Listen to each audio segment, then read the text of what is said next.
that means I've been doing something the right way, and main thing to do it my way. And I think definitely lead by example and always try to do the right thing. You know, always try to influence the team in the best possible way and to get the best out of everyone. Martin, we spoke to Declan after the game and obviously Mikel, and Declan mentioned how much the manager's been putting pressure on both you and Declan to get more forward, get on the score sheet. So what's that been like, and also the goal for you as well? Yeah, he is, to be fair. He's always pushing us, you know, to be better, and we want goals, you know, from the midfielders, and I haven't been good enough there this season. Finally got a goal today, so that was good. And we spoke a lot about it, to be in the right areas to attack that space where I did today. It's hard to pick me up when I come from the midfield, you know. So yeah, really. Is that the detail just kind of releasing you and letting you go? Do you think you've maybe been held back a little bit? No, I think I haven't done good enough in front of the goal. I've had a lot of chances, I've missed a lot, and maybe haven't been aggressive enough to get into the box. And today I was there, and then the goal come. Well done. We were talking actually just before you arrived about how much confidence this can breed going forward in terms of your season, because you're a side that creates so many opportunities, but just not getting on the end of all the ones that you've created, particularly in the last few games. And now when you've seen sort of the goals coming from all different angles, different goal scorers on the score sheet as well, and given, you know, the calendar going forward, how much confidence do you take from this one game and just go, you know what, we can implement this into the Premier League, we can do this in the League Cup as well against Newcastle? Yeah, but I don't think it's just this game. I think if you look at the calendar year 2024, we were the team who scored the most goals, you know, and we've done it in the year 2024. We were the team who scored the most goals, you know, and we've done it so many times. And it's true, we were a bit sloppy for a little period, but we know we have the quality in the team to score those goals, and we've shown that so many times. So we know we have it, and we produce a lot. So then the goal's going to come, and that's it. And they did today. Just really quickly, is this your season, Martin? Sorry? Is this your season? Is this the season? Yeah, that that's what we do? want, you know. We're Arsenal, we really want to win the big trophies, and this is definitely one of them. So, we're going to push for it, and hopefully it's going to be a good one. Congratulations today, Martin. Thank you so much for joining us as well. Get back in there and lead the boys. Go in there and have a bath now. See you later. He is such a calm head, isn't he? And it's interesting that you asked him that question about the type of captain that he is, because he doesn't seem to be the shouty one. I thought you were going to mention about the wage increase. That's the question you were going to lose. Trying my best to keep my smile in, because I've seen so much of Declan's career at every stage. And now to turn around and say, I've seen your first Champions League goal tonight. Just tell me how you're feeling. Did you almost miss it, by the way?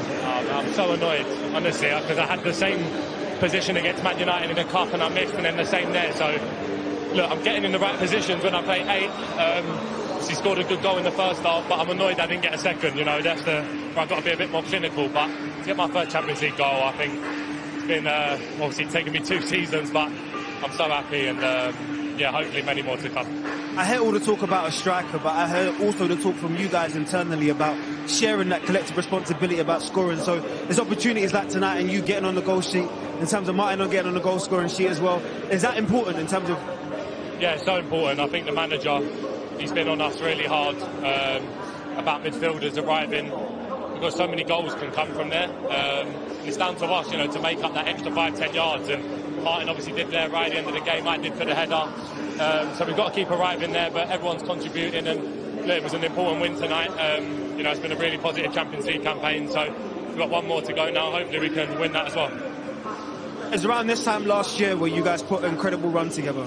It was about the Dubai break, and then you came back to it. So I'm going to ask you now, is this a moment? Is this where you can turn the momentum and push into the second half of the season? Yeah, no, I hope so. I think it's important that you always... What I learned from last year is that you need to be there or thereabouts, you know, come this time of the season. And we are at the minute. Look, we need to keep winning games. I think the game on the weekend, we're 2-0 up, we draw 2-2. It's a real kick in the teeth, because we should be seeing that out. But to bounce back tonight and win, it's really positive. Now we go into Wolves, and it's been a tough month, but we keep being positive and we go again. Cool, calm and collected. Declan, congratulations, man. Enjoy it tonight, brother.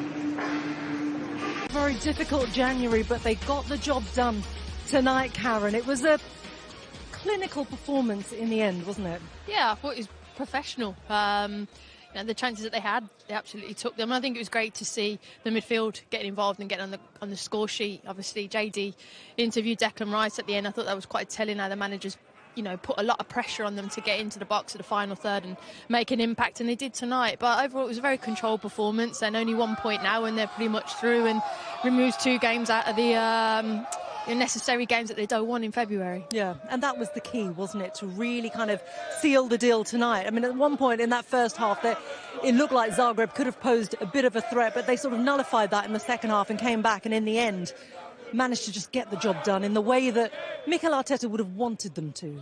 Yeah, very important. Of course, they're now back into third place, looking comfortable. One more game to negotiate to get into this final 8, which is key, of course. Number of injuries Arsenal have got. Maybe there's a couple of new signings that might turn up, and they'll appreciate a bit more time and to, you know, be March before Arsenal play in the Champions League. Karen's laughing because she knows. I love it. You're praying so hard for some signings. So maybe that can happen. But actually, tonight, it was interesting because Martinelli, I thought that he had a very good game. Yeah. So did Havertz. You know, probably was the man of the match. He had 1 assist, he had 1 goal. Good for their confidence. It almost felt like a training ground game. OK, perfect in front of the fans. Let's get some confidence back. Let's put the ball in the back of the net. And they accomplished that, and they looked more than comfortable. Yes, it got a bit difficult. Start the second half, went a bit flat. 3 substitutions. They addressed that quickly and used the squad members.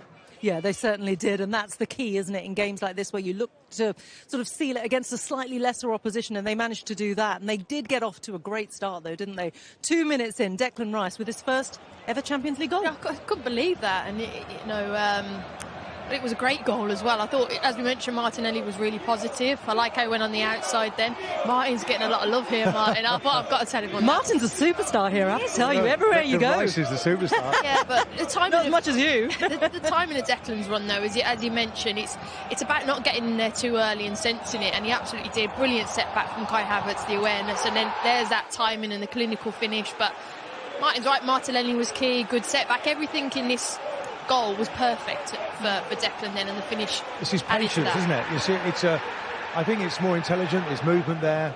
You know, sometimes his enthusiasm. He gets there a bit too early. There, he's quite measured, and then he can come on to that. He's got time and he's got the technique. This is the thing about, you know, is he a 6? Is he an 8? But for someone who's, you know, who you might think is a 6, he's got really good finishing ability. I've seen that in his game.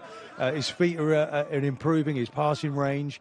He's got everything he needs, and obviously he's a major character for Arsenal right now. Yeah, and he's evolved, hasn't he, since he's even started at Arsenal. So you sort of see that journey that Declan Rice is on. We talked about Martinelli and his impact on that first goal, and he had the same impact for the second goal. This was a pinpoint pass, wasn't it?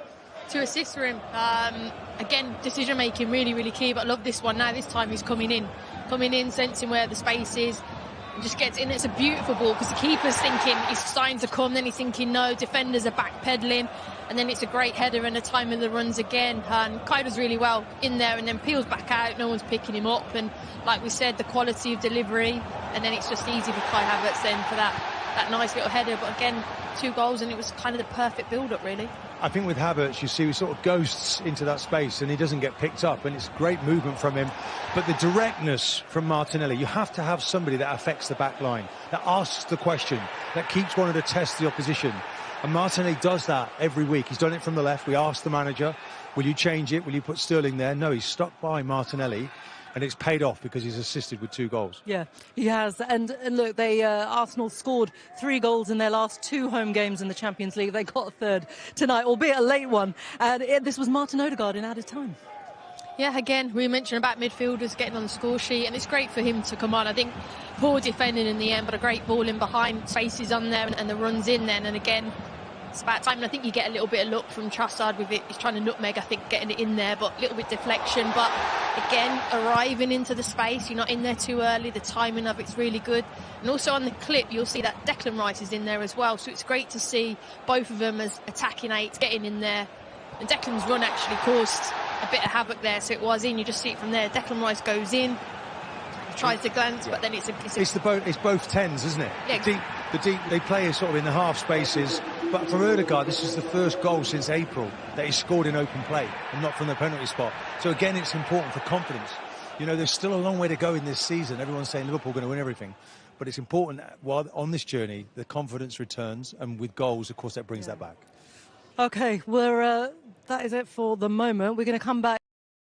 Just City. It means currently they are in those elimination spots going in to match day 8. It is a seismic night for this Manchester City side. It sets up match day 8 for an incredible finale. Manchester City hosting Club Brugge at home. Currently they are outside the playoff spot as well, the top spot there in the elimination teams.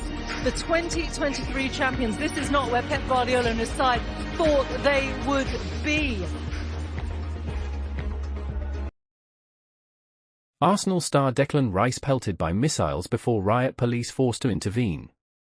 Arsenal midfielder Declan Rice opened the scoring after just 104 seconds at the Emirates, but was targeted by Dinamo Zagreb supporters as he took a corner. Arsenal star Declan Rice was pelted with missiles by Dinamo Zagreb fans during the Champions League clash at the Emirates. The England international opened the scoring after less than 2 minutes, with the Gunners looking to effectively secure their passage to the last 8 of the competition. But following his goal, Rice was targeted by visited supporters as he attempted to take set pieces. On the first occasion, in the 10th minute, Rice managed to avoid any of the missiles raining down from the away end as he swung in a corner for the home side. And then just before the half-hour mark, he was again in the firing line, with one object clearly hitting the Gunner. Star Dinamo Ultras had been banned from attending any European away games last season after a Greek teenager was stabbed to death before they faced AEK Athens in August 2023. In 2022 there was widespread condemnation, plus a fine, when some were seen making Nazi salutes before facing AC Milan at San Siro. But those reprimands have clearly done little to calm a boisterous group. And trouble flared again in the second half when, shortly after Kai Havertz headed home Arsenal's second goal, at least 30 police dressed in riot gear rushed into the away end and formed an additional line of segregation between home fans.